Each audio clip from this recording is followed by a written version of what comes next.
I'm working on a Simpson pressure washer. This thing, it's locked up. This is a Honda motor, 190, I think it may be. I'm working at home, so you're gonna see some legs today. Don't have no cleavage, but I got legs.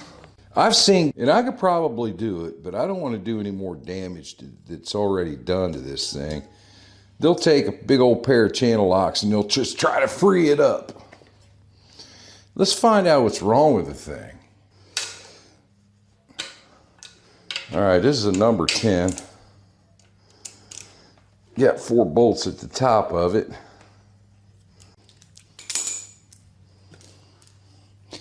And this is going to be siliconed on there, so I'm going to probably have to get a screwdriver and pry that off. Got some little tabs under here. There we go. Well, the belt's still intact. That doesn't mean that it didn't jump. I could push both the valves down. Something's happened down there. I'm going to have to pull it off of there and take this engine apart. While I've got it mounted on here, I want to go ahead and get this flywheel off of it. Take off everything that I need to.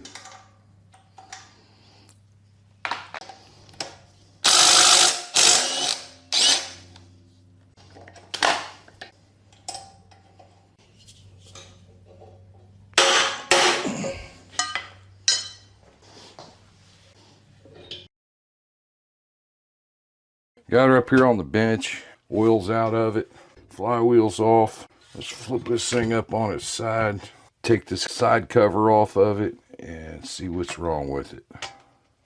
It's going to be a number 10. And I want to take this governor off there too, this rod. We'll readjust it when we put it back together. If we do put it back together. All the bolts are out of it. And this is silicone together. And they're usually not that hard to get apart. Got a little place on both sides where you can get a screwdriver under it. Just kind of lift up. You got a broken, the seal's broke.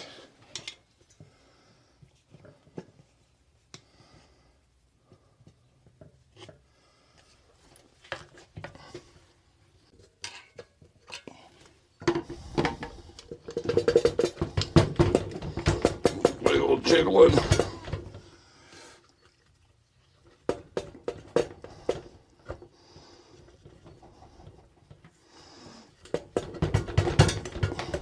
There we go. Got her off of there. I'm going to take the belt off of this timing gear.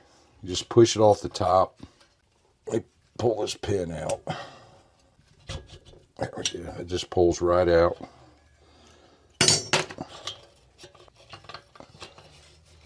Get the gear out of the way, and then we can go ahead and take our belt out of it. It looks like it's in good shape. I don't see any cracks in it. I'm going to take the connecting rod off of it. See if I can push the piston up that way.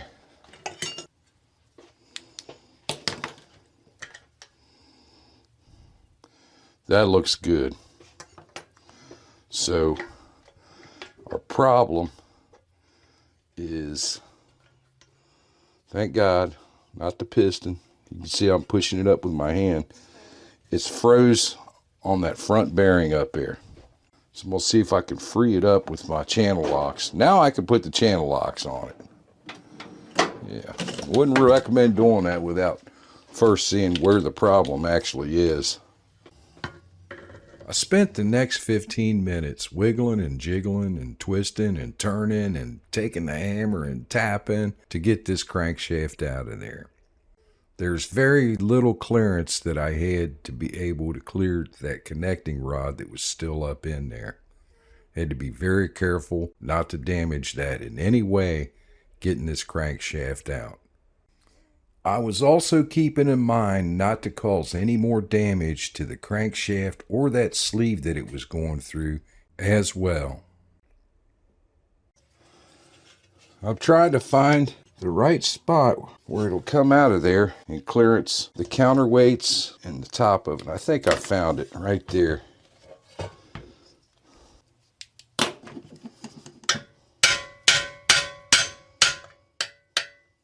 Need to get the keyway out of it.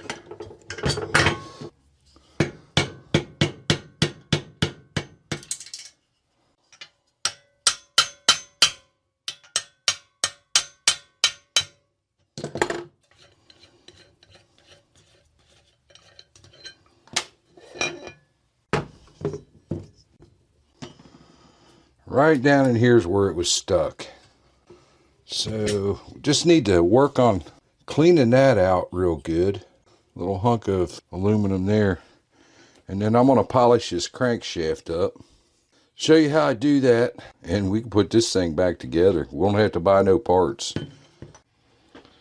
I've made this little stand for my crankshaft to sit on, because I don't want it wobbling around. It's just made out of a couple 2x4s, but I need this weight for what I'm about to do.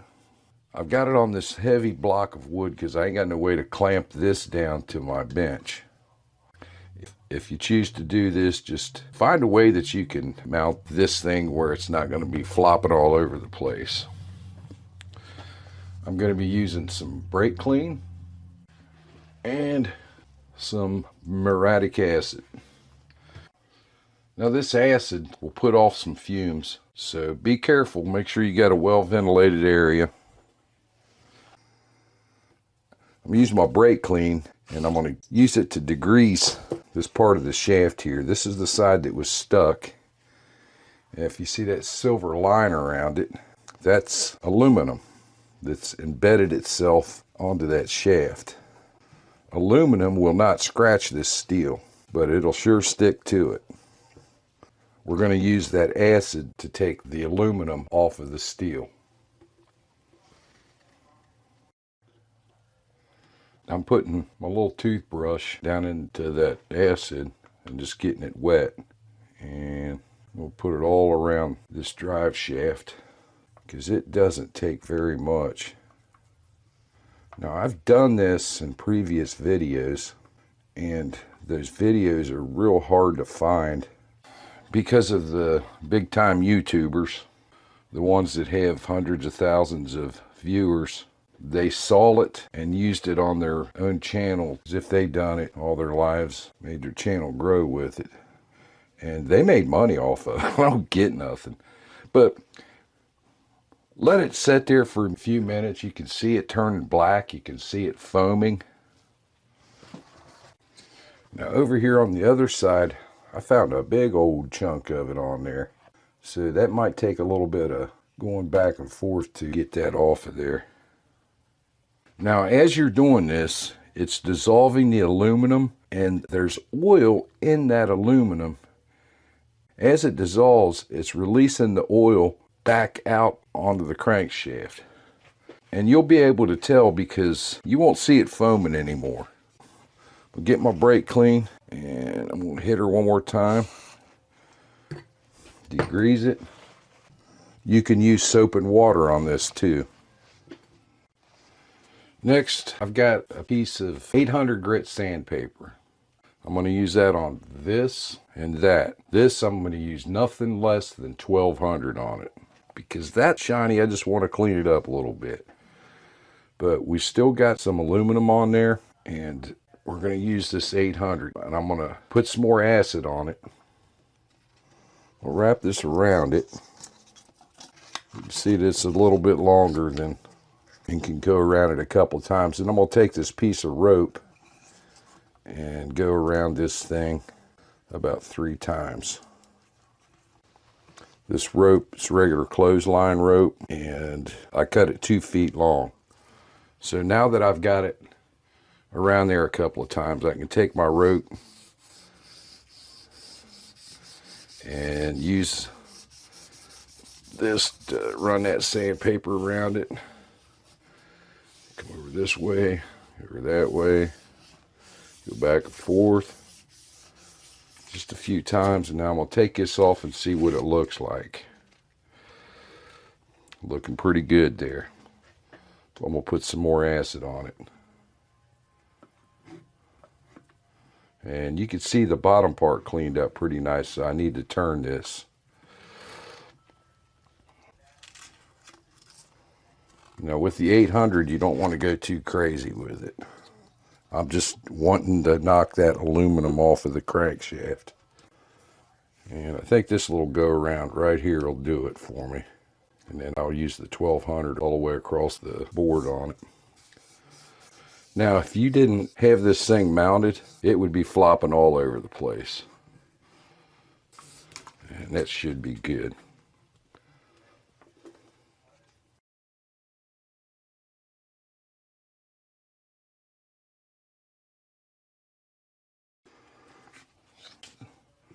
This is honing solution. This is just what you use for sharpening a pocket knife with a stone.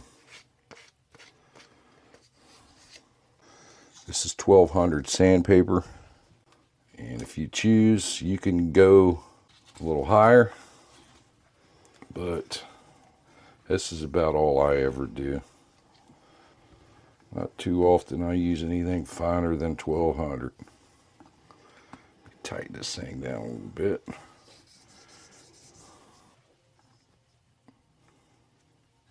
I'm not pulling very hard on it. I'm letting this rope do all the work for me.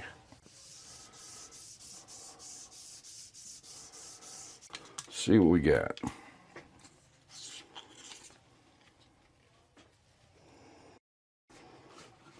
Look at that. I'm going to put a little bit of motor oil on there.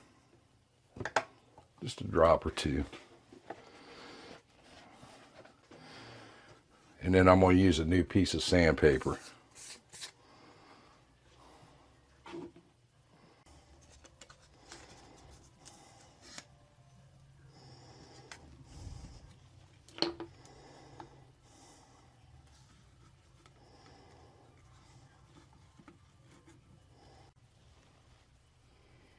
Well, I can't get the right light on it, but man, that thing's shiny. Looks real good. Now, what you do see around there, if there's any lines, that's just stain in the steel. There's no scratches. That thing's smooth as can be all the way across it. Finish these other two up. Okay, this one looks nasty. This looks pretty nasty.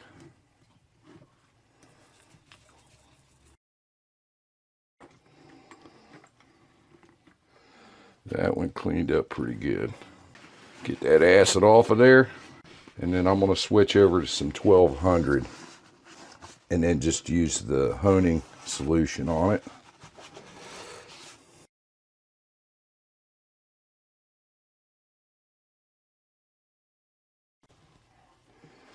This is the last one.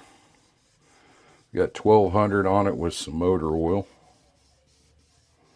And there was nothing wrong with this. Absolutely nothing. I'm just going to go ahead and polish it up while I'm here.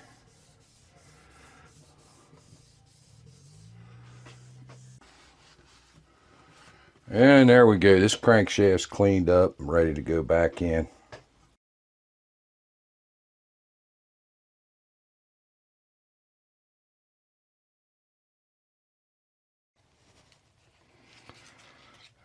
Now down in here's where it was seized up.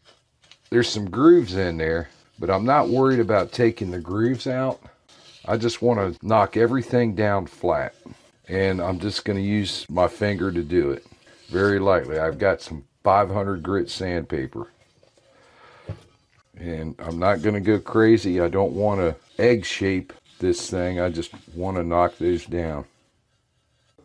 Don't take much. We'll pull across it a few times.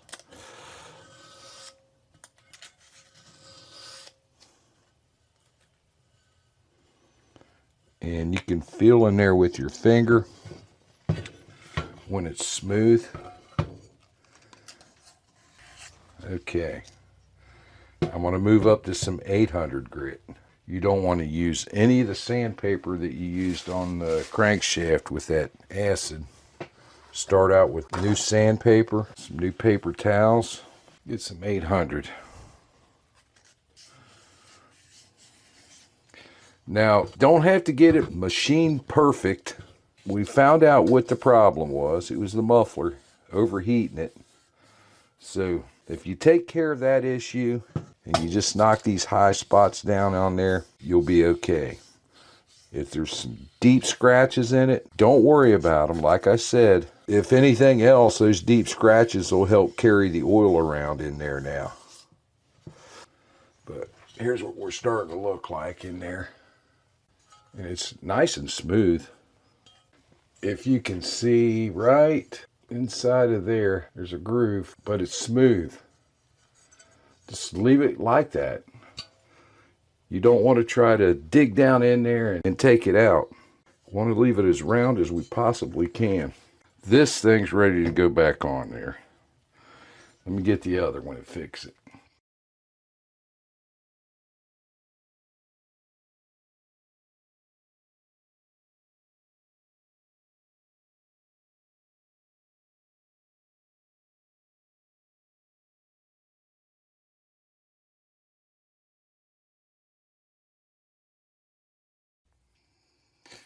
Now we can put our piston in it. I've got everything lubed up. And this mark's going to be down. My arrow is facing that way. So let's get it lined up.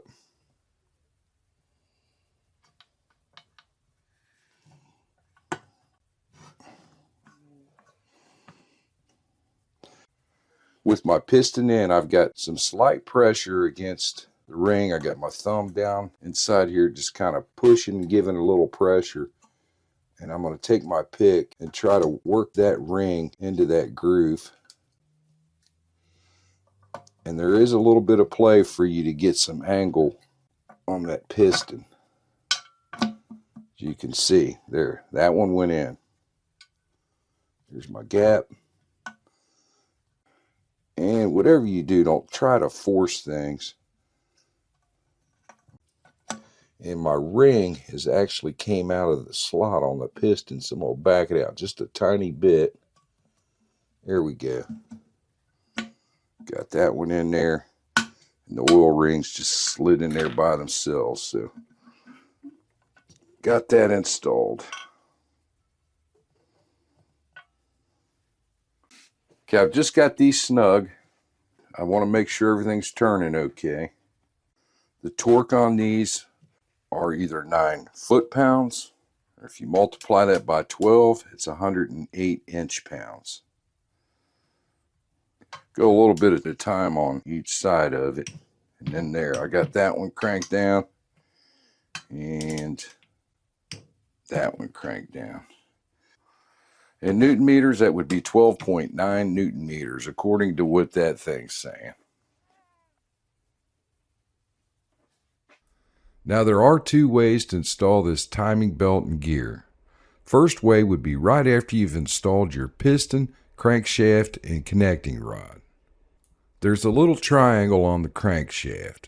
Find it and align it with the line going up the outside of the cylinder wall. Put your belt on the crankshaft gear and fish it up through the cylinder block. On the top, install the cam gear, align those marks, and install the pin, and it's ready to go. Now, let's say the engine's already all together and you just need to change the cam gear, worn out cam. I'll show you that way here in a minute. Okay, I got both my surfaces degreased. Used brake cleaner and lacquer thinner. I'm ready to put some silicone on it. Temperatura vitae silicona. In other words, it's high temperature silicone. This is Permatex. I don't use it that much, so I have to kind of keep cutting away at the top and rolling it down, or this stuff will dry up on you and you're out spending 10 or 20 bucks on another tube of it every time you do one of these. That's why you see this. I poked a little hole in the side of it, and I just need a little 1/8 inch bead all the way around the inside of it. I've already got my seal in this one, and I'm going to take my wet silicone finger and just put a thin coat around this. And we're ready to put this thing on there. We'll take our guide pins, put them in here. Make sure our washer's on there. I've got my seal in. Put some oil inside this journal here. And we're ready to drop her on there.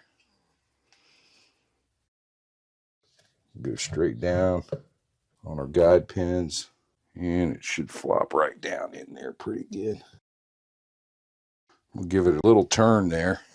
Make sure it goes into that governor gear. And there it went.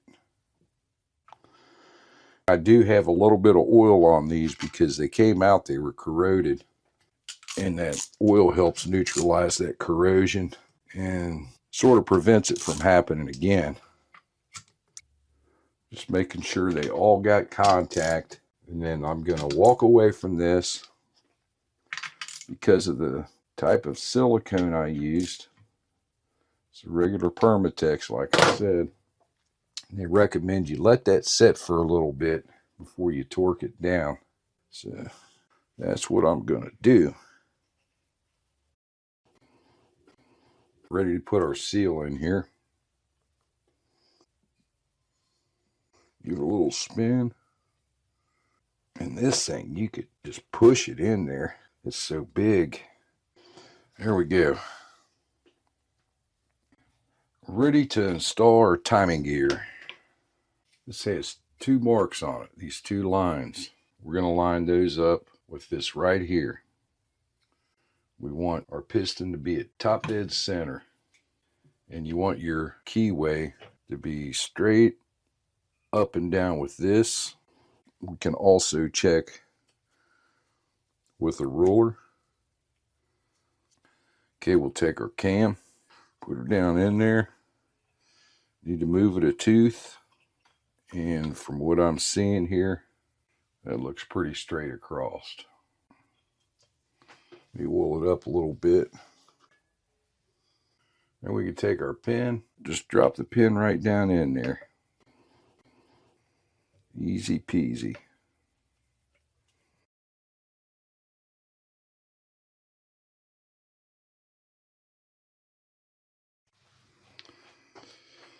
The nice thing about the way these valves are set up, if you didn't unscrew anything, you're not even going to have to adjust them.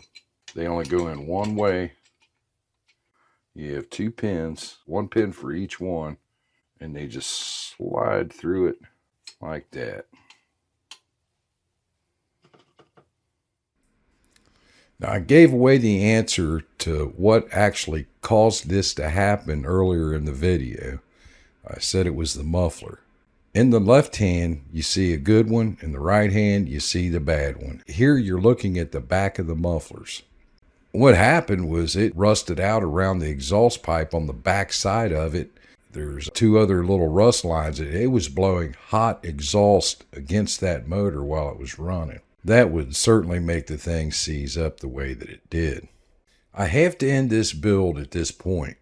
It's a very long video, but there's a lot of good information putting this block back together.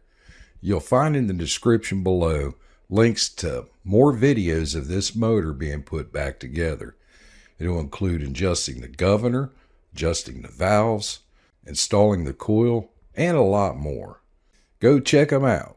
Now let's take this thing out in the driveway and see how it runs. Okay, the moment of truth. I want to make note with these pressure washers that it's not a good idea to run them with the pump on them. So I'm going to start this thing up and run it. The pump is not on it. But if it runs and the pump's good, it's going to pump water. Okay, I got it on. I'll pull the choke out. Let's give her a pull and see what happens. Hope it starts.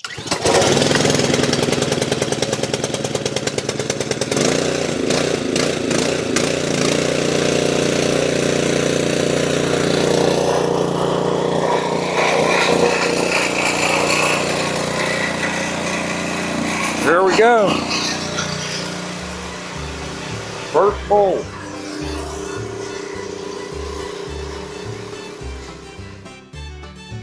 If you made it this far in my video, thank you for watching.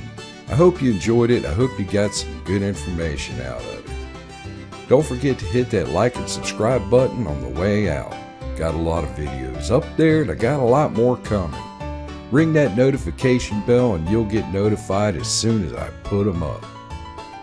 Whenever you're using chemicals like what I was using in this video, take all the safety precautions you can. Safety glasses, a well-ventilated area, and whatever you need to protect yourself. Keep your job site safe. Have fun.